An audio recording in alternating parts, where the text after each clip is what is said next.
Good afternoon. I'm Alice Gaynor. This is a CBS2 News update. A couple charged with the murder of a Bronx woman is expected in court today. This after body parts were discovered in trash bags in 2 parks last week.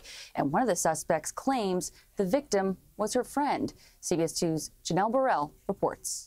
Sources say when they went to the apartment of the couple arrested, they could actually smell the strong odor of bleach coming from inside. It was that apartment that the victim went to, apparently trying to break up a fight between the couple, and it cost her her life. Even as she was led out of the police precinct station house in handcuffs, Sierra Martinez insisted she cared for Lisa Marie Velasquez. She was my friend. I loved her. She's now charged with Velasquez's murder. 30-year-old Martinez and her 31-year-old boyfriend, Daquan Wheeler, were arrested Wednesday, both charged with murdering Velasquez and then hiding her remains, which were found dismembered in garbage bags near Cortona Park last Friday. And other body parts were discovered Tuesday in Barreto Point Park. The way she was tortured, like, for Christ's sakes. 25-year-old Velasquez died from multiple blows to her head.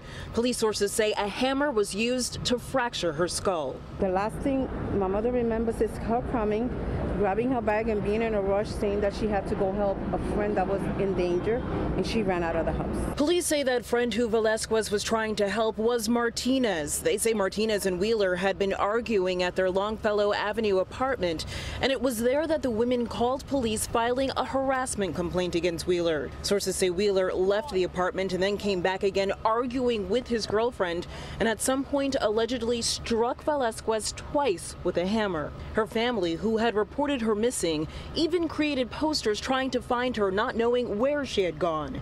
In 2006, when Velasquez was 12, she witnessed the murder of her own mother, who was 9 months pregnant. Her family now left to deal with yet another devastating loss. She didn't deserve to die the way she did.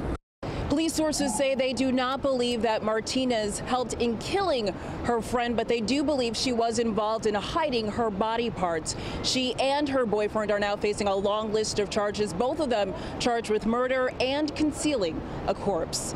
Outside of Bronx Criminal Court, Janelle Burrell, CBS 2 News. And new information this afternoon on a body found in Nassau County. An admitted MS-13 gang member now facing murder charges.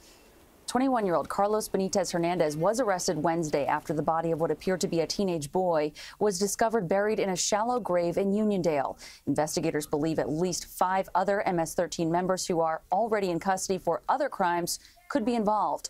No word yet on the identity of the victim, who police say was stabbed to death. Lending a helping hand. Literally, bystanders formed a human chain after a man fell into the Hudson River this morning near Pier 84. A group of tourists were waiting to board a tour boat when they saw the man fall into the water. Firefighters arrived on scene and were then able to pull him to safety with a ladder. The FDNY says the man was taken to St. Luke's Hospital with minor injuries. Police are still investigating how exactly he fell into the water. All right, another hot and sticky day out there, but we may soon be out of the woods. CBS 2's John Elliott now with the forecast. Good afternoon, everybody. Thanks for dialing this up. Of course, now you've been out, you've been running around, you got chores to do, and you know, man, it is hot again. Not as hot as it was yesterday. We've been watching the winds shift.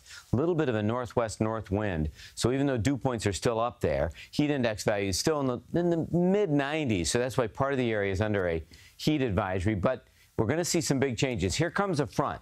Overnight tonight, we could see a stray shower. Tell you what, there's more evidence now that along this stationary front, tomorrow it sets up, there'll be a better chance for some rain. Some of that could be heavy at times. The last couple of model runs are showing some heavier rain on your Friday. It's definitely cooler, though. I mean, not feeling like 102, 75. And then we stay in the 70s with some clouds on Saturday. One run keeps rain pretty close to our area Saturday afternoon, too. So we're going to be watching. I mean, it's a busier period. I don't think any day is a washout, but it is busy. I know, perfect, just as you go into your holiday weekend. 89 today, stray shower thunderstorm possible this afternoon, odds are low. Where you see a better chance is going to be on Friday.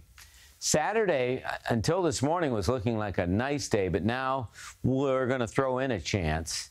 And then Sunday and Monday, one thing you'll notice, we start to warm up again. Going to school on Tuesday could be 90 degrees. Ay, ay, ay, teachers will love it. Thank you, John. All right, now to campaign 2018. The Democratic candidates for governor of New York squared off in their first and only debate before the primary. CBS2 political reporter Marcia Kramer now with more. They came out, shook hands, exchanged some pleasantries, then the gloves came off in a debate so hot it rivaled the sweltering temperature outside. Can you stop interrupting? Can you stop interrupting? Can you stop lying? Yeah, as soon as you do. He used the MTA like an ATM. My opponent lives in the world of fiction. I live in the world of fact. Governor Andrew Cuomo and challenger Cynthia Nixon fought like cats and dogs over everything from subways, corruption, health care, and the right of public employees to strike. But one thing they kinda sorta agreed on was this. Would you consider having the MTA cancel the planned fare hike for next year and have the state make up the shortfall? I would support canceling the fare hike because the service is not what people deserve.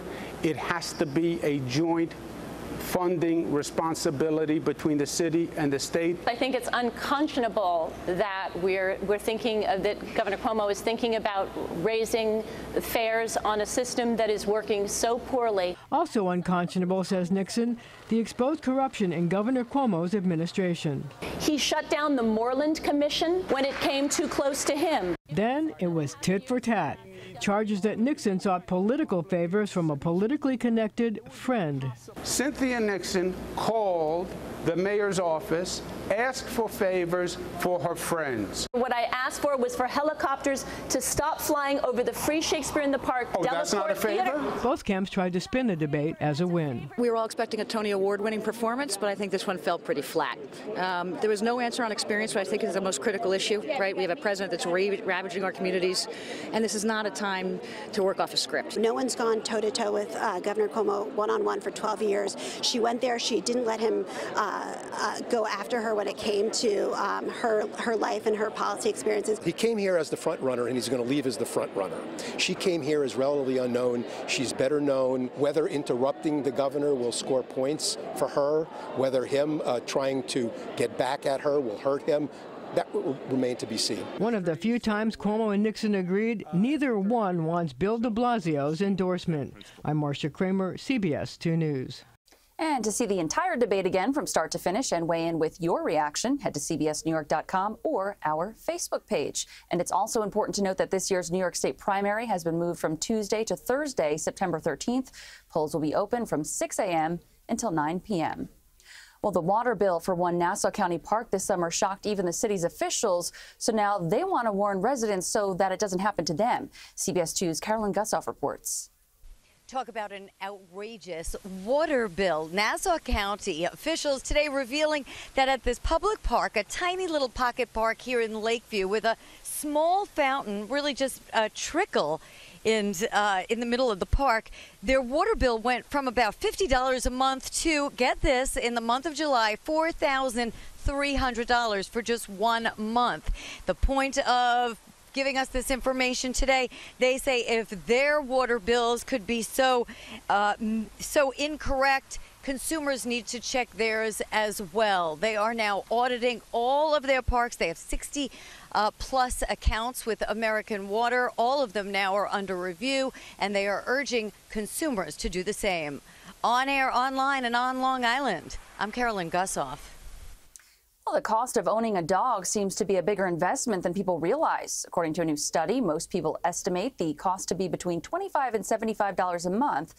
But add another number to that because pet service site Rover says the actual cost could be closer to $153.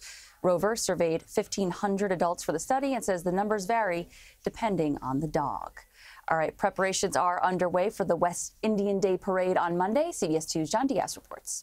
Well, I don't know if this headpiece matches my tie, but I really like it. I really like the guy who's behind all of it. This is Caprice Connor. He is the CEO of Strong J. We're here at the Strong J Gallery in East Flatbush, and now you guys are going to be designing close to 450 costumes, right, for the West Indian Day Parade.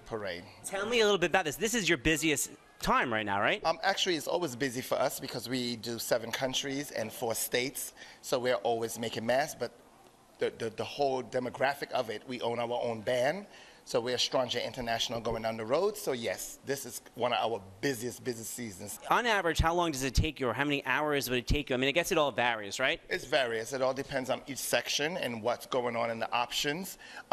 So one person could probably knock out 60 bras in a couple of hours. I would say give them 3 to 4 or 5 hours the most.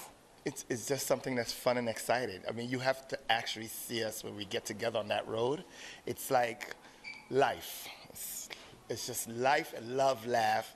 It's when we get together, it's a unity. It's something about our culture that just brings us together. Thank you so much. Well, the big carnival, the big parade, everything is going to be this Monday, Labor Day. You're going to see most of his designs out there at the parade in Brooklyn. For now, reporting here from East Flatbush, John Diaz, CBS 2 News. Good, John. All right, that is your CBS 2 News update. Stay with us at cbsnewyork.com and on our Facebook and Twitter pages for the very latest. I'm Alice Gaynor. Have a great afternoon.